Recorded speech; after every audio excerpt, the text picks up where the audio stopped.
My name is Dr. Bill Haller, and I'm the director of the Center for Aquatic and Invasive Plants at the University of Florida.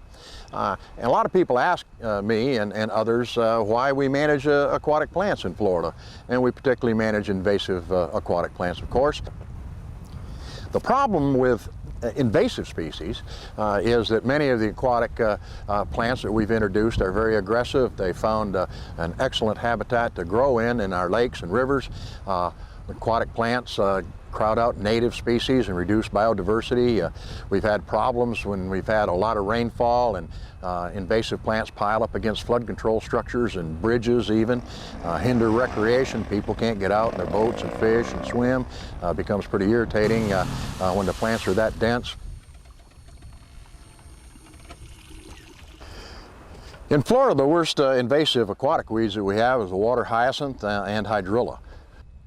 Hydrilla is particularly a problem because it's a submerged plant, grows in the water column, at the bottom of the water column, all the way to the water surface, and actually has a lower light requirement than most of our native species, and it really outcompetes a lot of submerged plants and reduces the biodiversity in a lake, and it also grows out in deeper water than our native plants can grow in.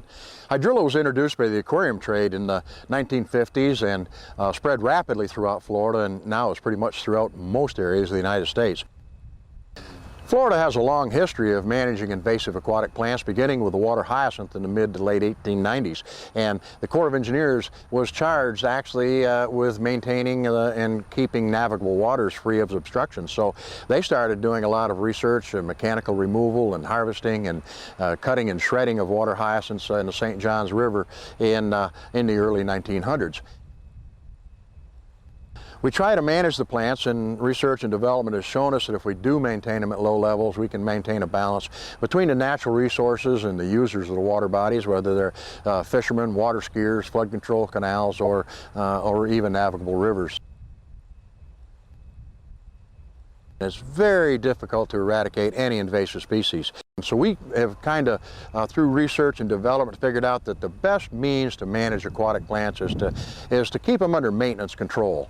And that is to kind of keep them under control at low levels. You're out there frequently. You're either spraying or removing a few plants at a time. People hardly know you've been there, and you keep on top of it. We do think that maintenance control through the research and development, our experience, is the way to go, particularly on the most invasive of our plants.